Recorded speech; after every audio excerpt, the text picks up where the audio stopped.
Aliconsi phansi enkundleni ezokuxhumana ibhungu laseThekwini elineminyaka eli-19 eligqugquzela abesifazane ngesiqubulo salo esithi Ilwa Ntombo. Ungavumi ukuba mumbi.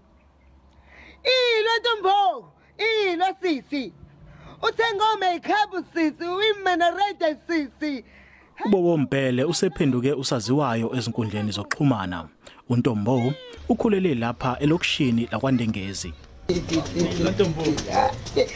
Ilwa ntombazane, hayi ungakuvumeli ukuba mumbi. uMpele uthi kusukela ivideo yakhe isabalale ezinkundleni zokuxhumana usemenywa emcimbini eyehlukene. Ngesikhathi sifika ke kubo simfice eMatasa ecwala ishiya.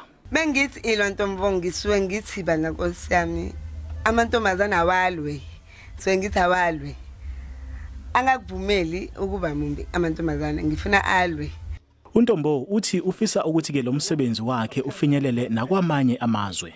Maningi ama-avenues esizama ukwa-explora ama skin care products mhlambe akazi ukuthi Ilwa Ntombo zizama ukucollaborate nenye company esingesidalula igama izikipa zakhe ezithi Ilwa Ntombo ofuthi onke lawo revenue streams azoya kuyena nomndeni wakhe.